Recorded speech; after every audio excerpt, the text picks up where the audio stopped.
¿Qué tal? Un gusto saludarles, bienvenidos sean todos ustedes, que Dios los bendiga y que los fortalezca en este camino. Es un verdadero gusto para mí poderle servir a Dios de esta manera. Estamos en este camino de perseverancia y pues la verdad es que cada día se van sumando más hermanos que quieren servirle al Señor y creo que eso es lo más importante. Entonces, para aquellos hermanos que están recién ingresando, con los que iniciaron la semana pasada, quiero dejarle un mensaje de bienvenida y para que se vayan adentrando un poquito más de lo que hacemos nosotros como adoradores. Les quiero dejar con nuestro mensaje de parte de nuestro hermano el licenciado Víctor Alcibar Méndez. Él es presidente arquidiocesano de Tulancingo. Adorado sea el Santísimo Sacramento, Ave María Purísima. Hermanos adoradores, ¿cómo están? Muy buenas tardes. Me dirijo a todos ustedes para hacernos conscientes de quiénes somos como adoradores nocturnos. Y para eso hoy quisiera que reflexionáramos lo que es el distintivo nacional. Que cuando nos lo ponemos, decimos: Señor, tu yugo es suave y tu carga ligera. Dame tu gracia para llevarlo dignamente. Y fíjense que para este contexto de este signo de pertenencia a la adoración nocturna, quisiera que reflexionáramos lo que dice el Evangelio de Marcos en el capítulo 3, en el versículo 13. Jesús subió al monte y llamó a los que él quiso, y se reunieron con él. Así, instituyó a los 12, a los que llamó también apóstoles, para que estuvieran con él y para enviarlos a predicar. Palabra de Dios. Fíjense nada más, hermanos, hagámonos conscientes de quiénes somos como adoradores nocturnos. Por un misterioso designio, así lo dice el ritual, hemos sido llamados los adoradores nocturnos por parte de Dios para que estuviéramos con Él, para estar en su presencia real eucarística. Dice, y después los envió a predicar, a dar testimonio de Cristo, quien es camino, quien es verdad y quien es la vida. Por eso es tan importante, hermanos, que nos detengamos a analizar, a meditar este distintivo de la adoración nocturna que nos hace pertenecer a ella. Este es un signo de cuando Cristo nos llamó para estar en su presencia real eucarística. Un signo del llamado de Dios para formar esta alianza. Por eso yo los invito, hermanos, a usarlo. Cada vez que vamos a misa, cada vez que estamos en oración, cada vez que entramos en la presencia real con Cristo Eucaristía, en nuestras vigilias, a usarlo, a recordarnos, a provocarnos estar pensando en Cristo y en quiénes somos. Es muy importante, por eso que nosotros nos hagamos conscientes de quiénes somos ante Cristo Eucaristía. Recuerdo perfectamente, y por eso tengo aquí el ritual, de cuando el sacerdote bendijo estos distintivos y que decía: Padre de todo don perfecto, dígnate bendecir estos distintivos de la adoración nocturna mexicana, que sean signo de la sangre derramada para el perdón de nuestros pecados en la cruz de tu Hijo, que vive y reina por los siglos de los siglos. Cuando nosotros nos ponemos el distintivo y lo vemos, inmediatamente al ver el color rojo, pensamos en el precio tan caro que Cristo derramó por nosotros. Toda su sangre para nuestra salvación. Esto significa el color rojo. La sangre preciosísima de Cristo que derramó en la cruz para la salvación de todos nosotros. Y lo blanco, que significa la luz gloriosa de la resurrección, de la victoria de Cristo ante la muerte. Por eso es tan importante que sepamos y que nos hagamos conscientes de quiénes somos como adoradores nocturnos cuando usamos este distintivo. Signo de la alianza eterna de Cristo Eucaristía hacia nosotros. Posteriormente, en el rito de pertenencia, dice: reciban estos estatutos y este distintivo, que son signo de su pertenencia a Cristo Eucaristía, para que les recuerde que han sido llamados a ser adoradores en espíritu y en verdad, y ser en el mundo testimonio de la verdad, del amor, de la unidad, de la comunión y de la paz. En el nombre del Padre, del Hijo y del Espíritu Santo. Amén. No se te olvide, hermano, adorador, no se nos olvide quiénes somos. Por un misterioso designio, hemos sido llamados por parte de Dios a esta alianza eterna.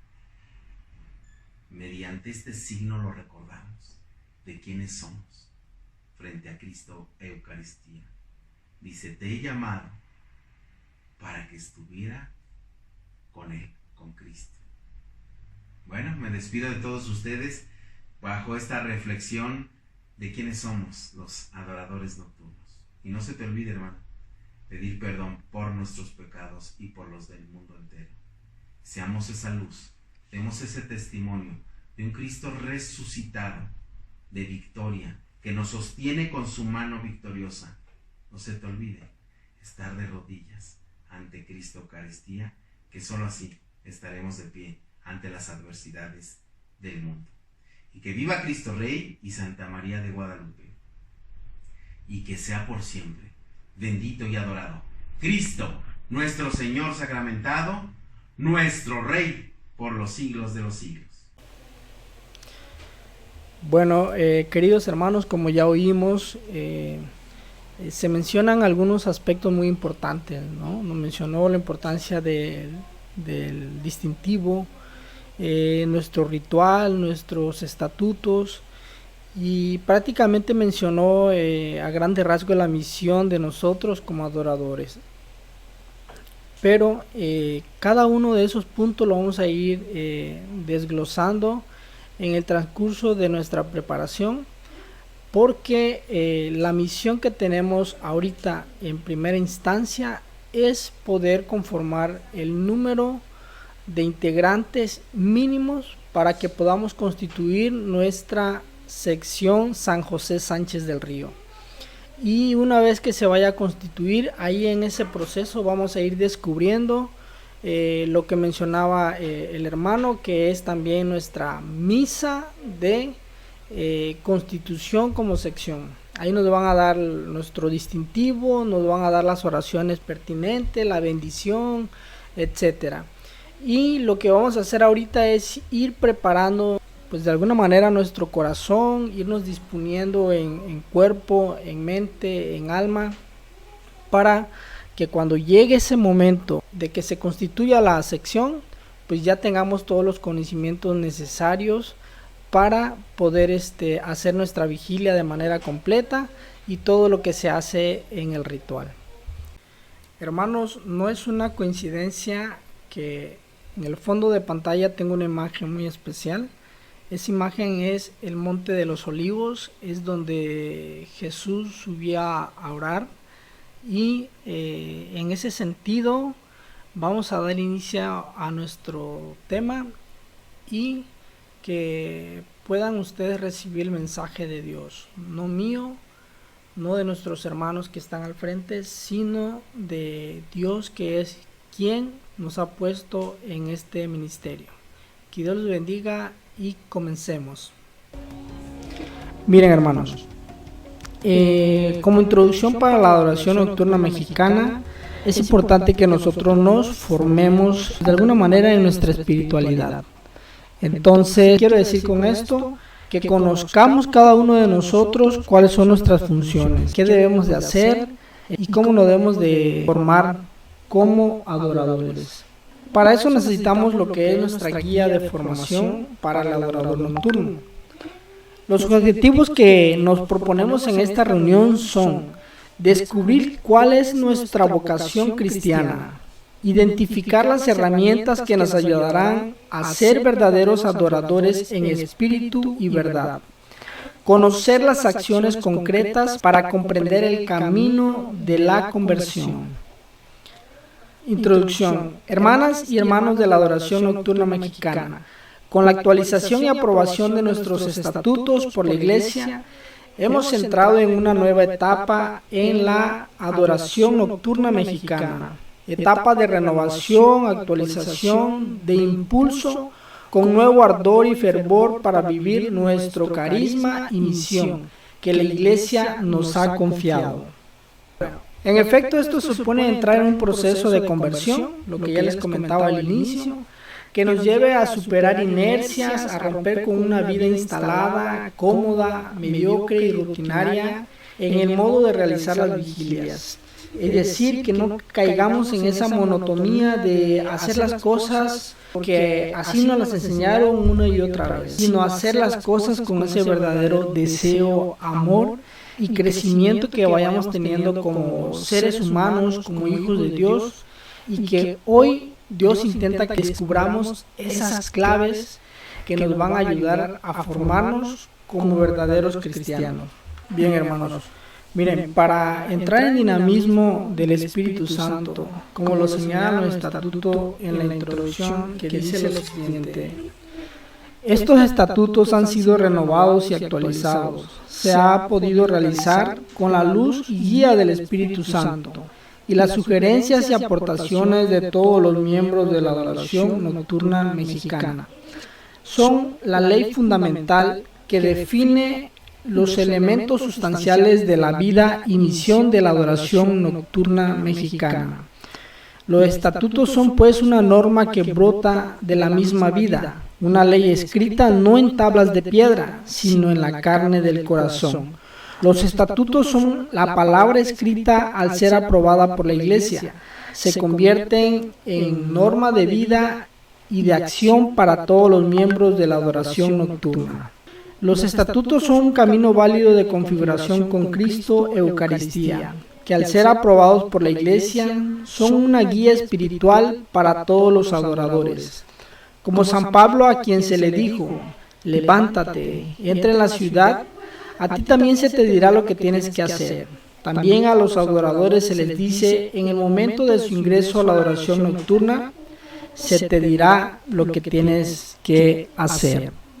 Bueno, hermano, como vemos en esta parte, nosotros cuando hacemos nuestra vigilia tenemos todas las oraciones en nuestro ritual, y los estatutos nos dan una forma de adherirnos a este estilo de vida, que nos muestra una guía de cómo debemos de ser y comportarnos ante este camino en el que hemos elegido, no nosotros, sino que Dios ha elegido a cada uno de nosotros para que nosotros podamos vivirlo con alegría y con el deseo de ponerlo a disposición de Él.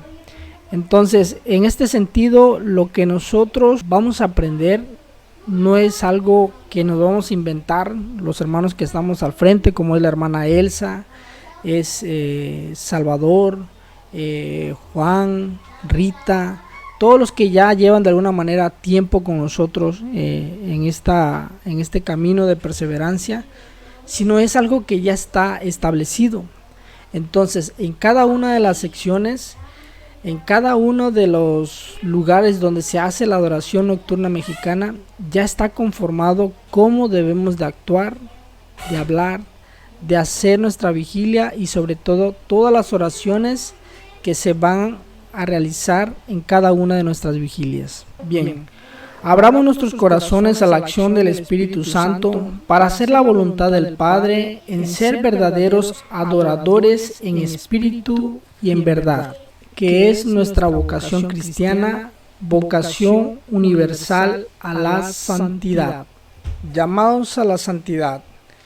El Espíritu que santificó a Jesús en el seno virginal de María es el mismo Espíritu que vive y obra en la Iglesia con el fin de comunicarle la santidad del Hijo de Dios hecho hombre.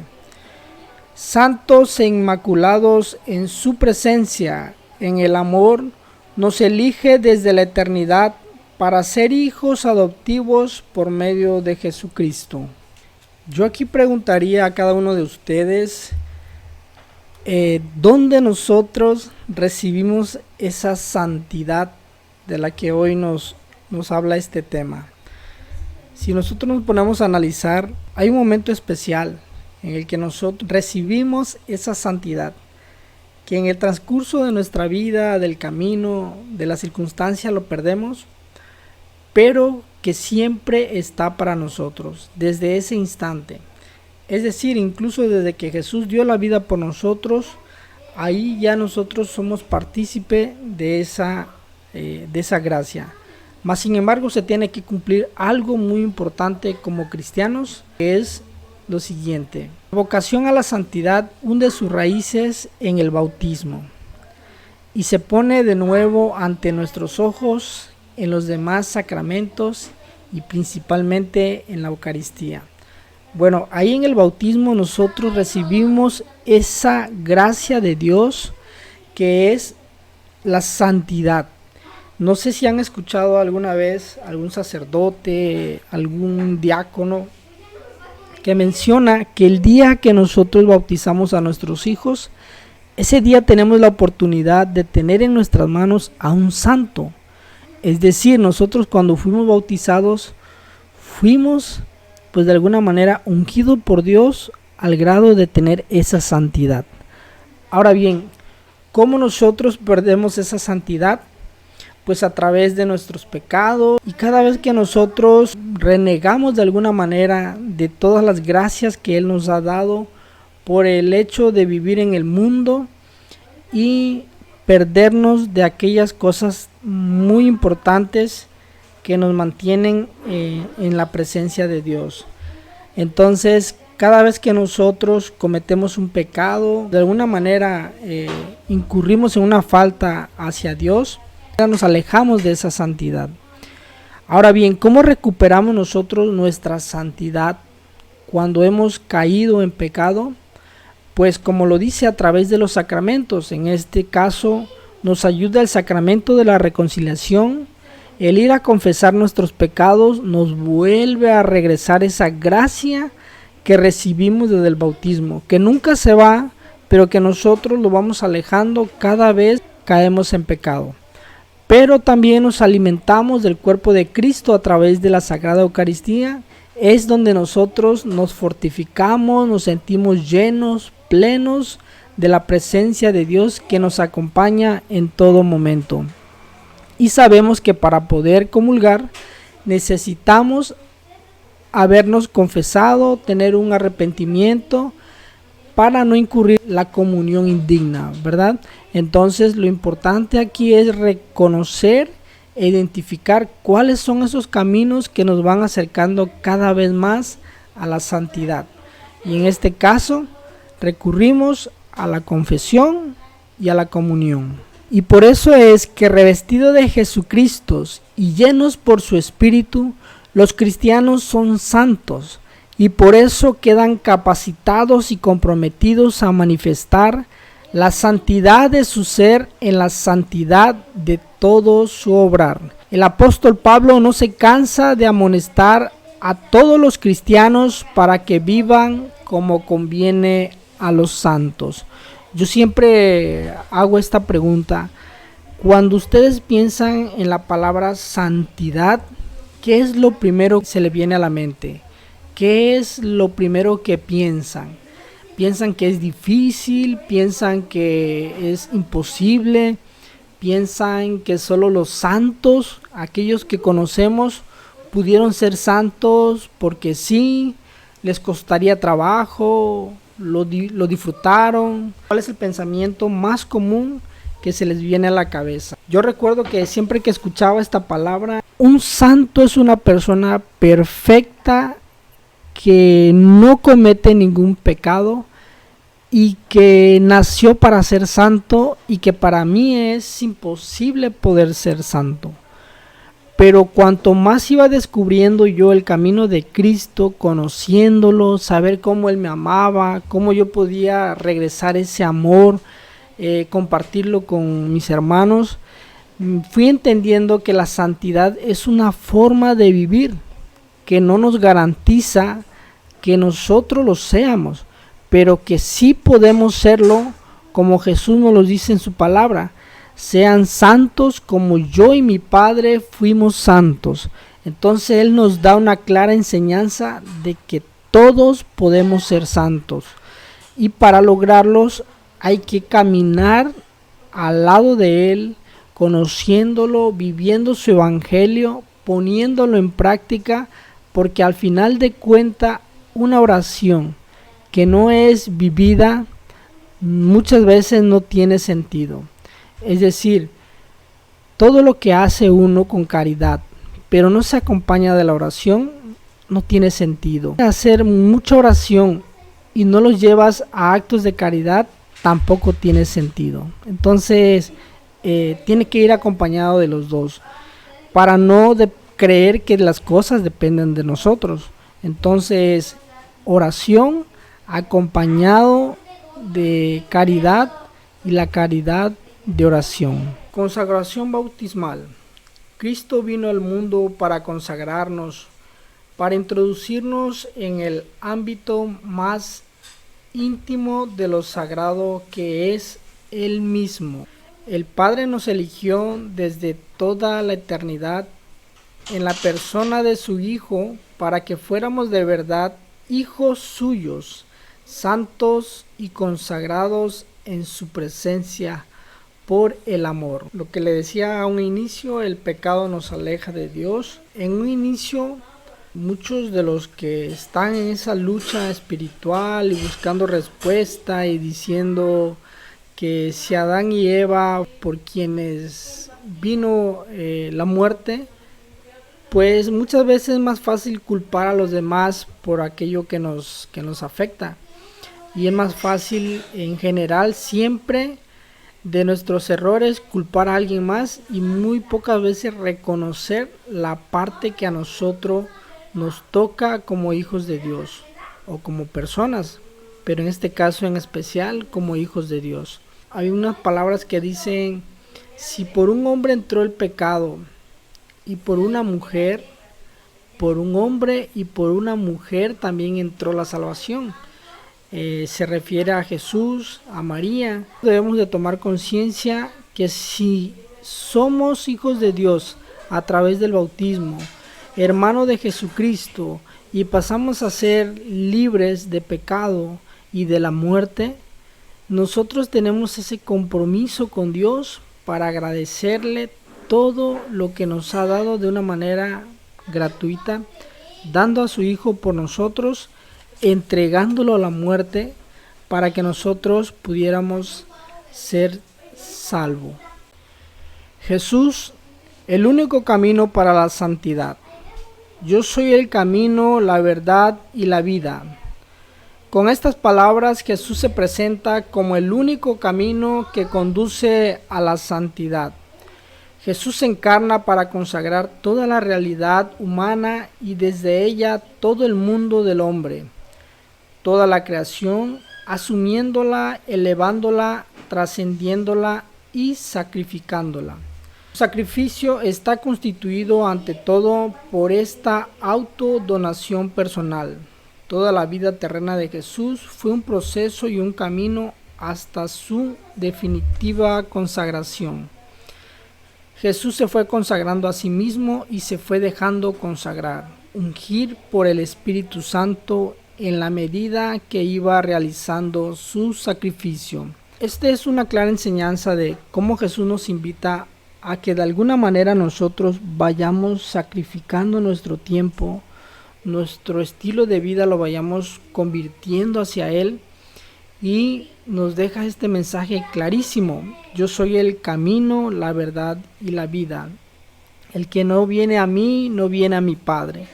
Entonces, si nosotros configuramos nuestra vida a Cristo y seguimos sus pasos, sus huellas, y las ponemos en práctica en todos los días, en todo momento de nuestra vida, podemos sentirnos discípulos de Jesús. Podemos sentir que estamos haciendo esa diferencia, pero la mejor manera de poder hacerlo es cada vez que nosotros invocamos su Santo Espíritu y que cada vez más lo vamos conociendo y nos vamos adentrando para descubrir ese amor maravilloso y gracia que Jesús nos regala. Jesús vivió su consagración precisamente como hijo de Dios, dependiendo del Padre, amándolo sobre todas las cosas, entregado por entero a su voluntad. Muchas veces cuando nosotros tomamos decisiones en nuestra vida, en el trabajo, en nuestra familia, en nuestro día a día, rara vez le preguntamos a Dios qué es lo que Él quiere de nosotros, qué es lo que Él necesita para nuestra vida. Muchas veces oramos y pedimos por alguna necesidad y muchas veces no nos las cumple. Pero en ocasiones no nos detenemos a preguntarnos, ¿esto que pedí es para beneficio mío o para el beneficio de mi perdición? Entonces, cuando nosotros confiamos en esa gracia de Dios, sabemos que hay cosas que no van a suceder y que algo nos va a mostrar Jesús, esta situación en la que nosotros podemos aprender a hacer la voluntad de Él. Yo me acuerdo que cuando estaba en talleres de oración y vida, nos invitaron para formar parte de la escuela de guías como talleristas.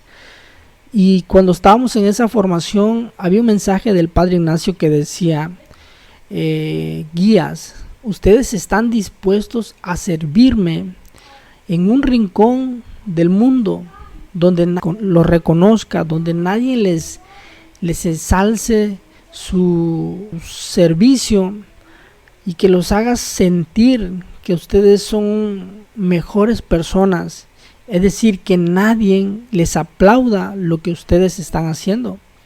En ese momento mi orgullo, mi soberbia y mi egoísmo era tan fuerte que para mí eran unas palabras tan duras que yo en el fondo decía, no, yo no podría servirte de esa manera. Yo puedo servirte donde alguien me dé la palmadita en la espalda, donde alguien agradezca mi trabajo, donde alguien vea que yo estoy sirviéndote. Pero con el paso del tiempo descubrí que era yo quien quería hacer las cosas y no que Dios hiciera las cosas en mí. Y cuando descubro esto, me dejo guiar por su voluntad. Me costó trabajo, me dolió, lo lloré, pedí perdón, agradecí y continué en ese camino de perseverancia y descubrí que no había mayor regalo aquel cuando tú das sin esperar nada a cambio.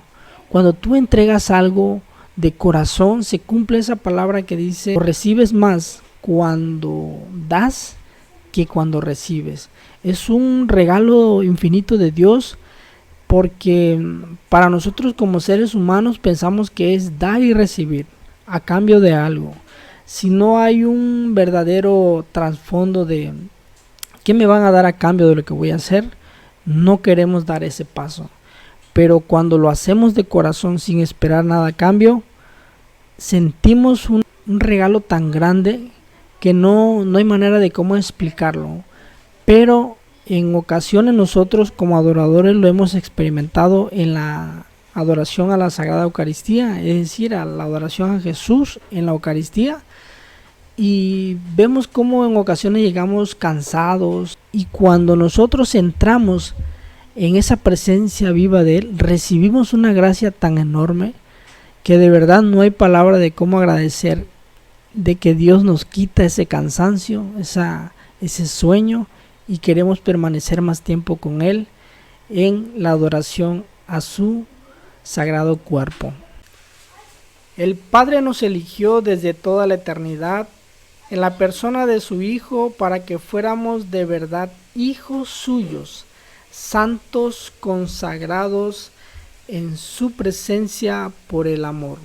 Que el sufrimiento que tenemos en ese momento es porque viene algo mejor. Y yo se los digo por experiencia, mis problemas con mi esposa, seguimos teniendo problemas. Mis problemas no cambiaron, pero aprendí a verlos diferentes. Y cuando uno lo ve con los ojos de Jesús, los problemas no son más grandes que nosotros. Nosotros somos hechos más grandes por Él. Por Él somos más grandes que los problemas. Entonces he aprendido a sobrellevarlo mejor. A veces ando molesto, De hecho, mi esposa me lo decía cuando peleábamos. El problema no es que te molestes, el problema es cómo reaccionas ante tu molestia. Entonces me costaba mucho trabajo ponerle nombre a mis emociones, al grado de que si mi esposa me decía, ¿estás molesto? Yo con una cara que no toleraba lo que me estaba pasando, decía que no. Y mi actitud era arrogante y prepotente y hasta sarcástica. Pero cuando uno aprende a aceptar, a reconocer y decir, sí, Señor, estoy molesto, ¿por qué estoy molesto? ¿Qué me ha afectado en el pasado, en el presente, que no me permite ser libre, en esa libertad que tú me prometes de ser amado, de hacerme sentir hijo tuyo? ¿Qué es lo que no me hace entender y comprender? Pues eso, aceptar. Cuando yo aprendí a decir, Dios, tienes toda la razón, tienes todo el poder sobre mí, enséñame a ser diferente, muéstrame tu camino, qué quieres para mí, qué estoy haciendo mal, qué puedo hacer mejor y qué puedo cambiar, que si yo no puedo, tú sí lo puedes hacer en mí. Y mis oraciones empezaron a cambiar, mis diálogos cuando estoy solo, platico con Dios, le platico todo. Antes era, ¿por qué me pasa esto? ¿Qué estoy haciendo mal? Y solo cambié la palabra a decir, Dios, ¿por qué me pasa esto? ¿Qué estoy haciendo mal? Ahí entra parte de lo que es nuestra comunicación con Dios, en todo momento, en todo instante. Y ya cuando empieza uno a hacerlo frecuente, empieza uno a disfrutarlo, empieza uno a ser más feliz, pues poco a poco uno va convirtiéndose a Cristo. Un mensaje que nos decía el Padre Ignacio, nos decía, el amor y la oración son como el deporte. ¿Quién de ustedes en algún momento practicó algún deporte o tienen algún familiar? Si lo han experimentado de manera personal, sabrán a qué me refiero. Y si no, pregúntenle a algún amigo conocido cómo le han hecho para llegar al nivel el que se encuentra en el deporte que practica. Él decía, el deporte hazlo sin ganas y las ganas van a venir después. Y sé perseverante una y otra vez, una y otra vez. Varios años atrás yo salí a correr y me acuerdo que antes de aprender a correr, recuerdo que no corría ni media cuadra y me sentía fatigado. Este testimonio siempre lo cuento porque de ello testigo de mi esposa. Y me acuerdo que cuando logré correr mis primeros 10 kilómetros, ni cuenta me di y obviamente me sentía mejor. Entonces a partir de ahí, para no perder eso, empecé a correr todos los días y cada segundo o tercer día máximo corría 10 y hubieron días que alcancé los 15 kilómetros. Y lo que me costó trabajo fue permanecer, porque habían días que me levantaba cansado, prefería dormir, pero la clave era hacerlo una y otra vez, una y otra vez. Y por eso entiendo muy bien las palabras del Padre Ignacio que dice, hazlo sin ganas, las ganas van a venir después. Y cuando nosotros lo llevamos al amor, lo llevamos a la oración, es lo mismo. Van a haber días que nos vamos a levantar con unas ganas de orar, de alabar a Dios, de agradecer, de pedir perdón, de interceder por alguien, pero van a haber días que no. Y nos vamos a sentir desganados. Pero si nosotros lo hacemos, créame que van a terminar con ganas y con el deseo de regresar el día siguiente a hacerlo. Y el amor es lo mismo. Cuando nosotros lo practicamos con nuestros seres queridos, yo lo trato de poner en práctica con mi esposa y es verdad. De repente mi esposa me pide algún favor y si estoy ocupado, estoy en mis actividades, es como que, pero ya que voy y lo hago, me siento mejor. Entonces es lo mismo en toda nuestra vida, en nuestro trabajo, en todo lo que hacemos. Pero la esencia de que todo nos funcione bien es siempre invocar al Espíritu Santo, la gracia de Dios, pedir para que nos acompañe.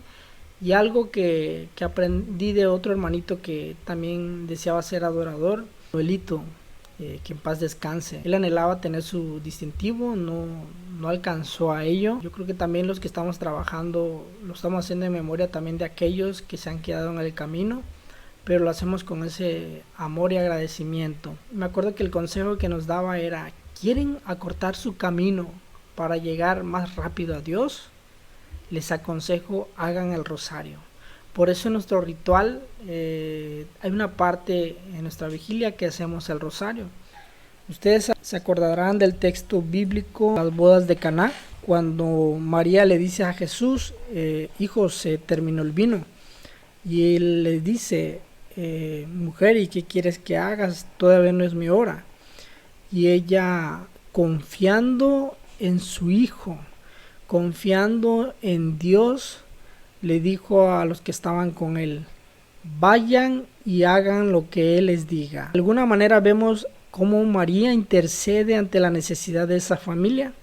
De esa misma forma intercede por tu necesidad, por la mía y por la de todos los que confiamos en ella y en nuestro Dios Padre Todopoderoso. Con el consejo de hermanito Manuel, quiero cerrar diciéndole que depositen su confianza en Dios, que caminemos en esta alegría, en esta fraternidad, a ser hijos de Dios, hermanos entre nosotros, hermanos de Jesucristo, y sobre todo recibimos su unción y su Santo Espíritu. Con esta alegría yo me despido, espero verles pronto.